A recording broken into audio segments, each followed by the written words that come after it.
জি, আমরা এটাই চাচ্ছি, ওইটা নিয়ে আমরা বারবার বসতেছি আলহামদুলিল্লাহ। এটা নিয়ে আমরা অনেকগুলো চিঠিও দিয়েছি যে আমরা কোনো রকম ভেদাভেদ চাই না, আমরা একভাবে কিভাবে সুন্দরভাবে কাজকে আগায় নিয়ে যেতে পারি, কোনো মসজিদের মধ্যে কোনো ভেদাভেদ না থাকে, কোনো মার্কাজে না থাকে, ইজতেমায় তো প্রশ্নই ওঠে না। আর এটা তো পুরো বিশ্ব দেখতেছে। এই ইজতেমা তো শুধু আমাদের বাংলাদেশের না, এটাকে বিশ্ব ইজতেমা বলা হয়। তো পুরো বিশ্ব যাতে আমাদেরকে এরকম ইসলামকে নিয়ে কোনো রকম মতভেদ আর মারামারি ঝগড়া, এটা যাতে নেগেটিভ অ্যাপ্রোচ তাদের কাছে না যায়, এটা তো আমাদের দায়িত্ব। এই জন্য আমরা এটা চেষ্টা করি এবং আলহামদুলিল্লাহ আমাদের বড়দের পক্ষ থেকে কঠিন ইনস্ট্রাকশন দেওয়া আছে। আমরা এরকম কোনো বক্তব্য দেব না যে সামনের কোনো ভাই কষ্ট পায়, এই ধরনের কথাও আমরা বলতে চাই না। আর অপপ্রচার তো দূরের কথা, কারণ ওনারা একভাবে মেহনত করতেছেন, আমরা হয়তো বা একভাবে মেহনত করতেছি, কিন্তু একটা জায়গায় যে আমরা সবাই মুসলমান, একটা জায়গায় যে আমরা সবাই ভাই ভাই।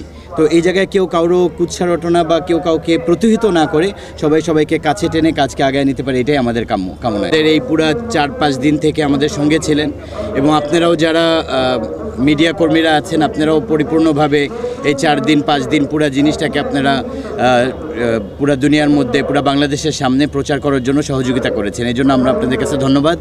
এবং আগামীতেও যাতে করে এরকমভাবে সুষ্ঠু এবং সুন্দরভাবে ইজতেমা পরিচালনা হতে পারে, এটার জন্য আমরা আপনাদের কাছে সহযোগিতা চাবো।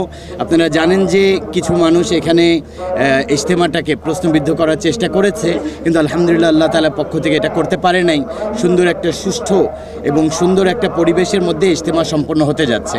আজকে ইনশাআল্লাহ কিছুক্ষণ পরেই দোয়া হবে এবং দোয়ার মধ্যে বিশেষভাবে আমরা পুরো দেশের জন্য আমাদের বড়রা যেটা চাচ্ছেন যে দেশের মধ্যে একটা শান্তি এবং দেশের মধ্যে একটা সুন্দর একটা পরিবেশ স্থায়ীভাবে এটা হয় এবং চলতে থাকে, এই জন্য ওনারা দোয়া হবে। হ্যাঁ জি, আর ইনশাআল্লাহ আমরা এটা আপনাদের কাছে আরজ করব আপনাদের মাধ্যমে আমাদের সরকারের কাছে, যে ওনাদেরকেও আমরা ধন্যবাদ দিতে চাই যে এত সুন্দরভাবে আমাদেরকে ইজতেমা পরিচালনা করার জন্য সুযোগ করে দিয়েছেন।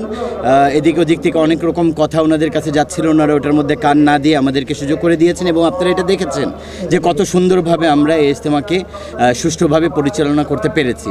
এবং আগামীতেও ইনশাআল্লাহ এরকমভাবে ইজতেমা যাতে চলতে থাকে, এর মধ্যে কোনো রকম বাধা না আসে, এটা আপনাদের কাছে আমরা চাচ্ছি ইনশাআল্লাহ।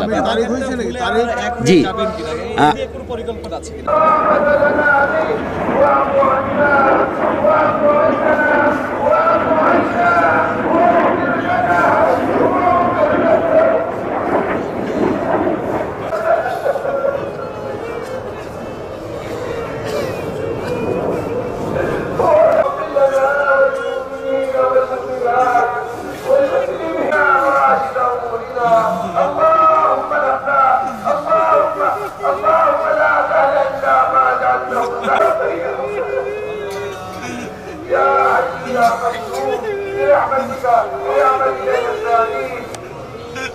يا مقلب القلوب ثبت قلوبنا على طاعتك يا مقلب القلوب ثبت قلوبنا على دينك اللهم ان قلوبنا ونواصينا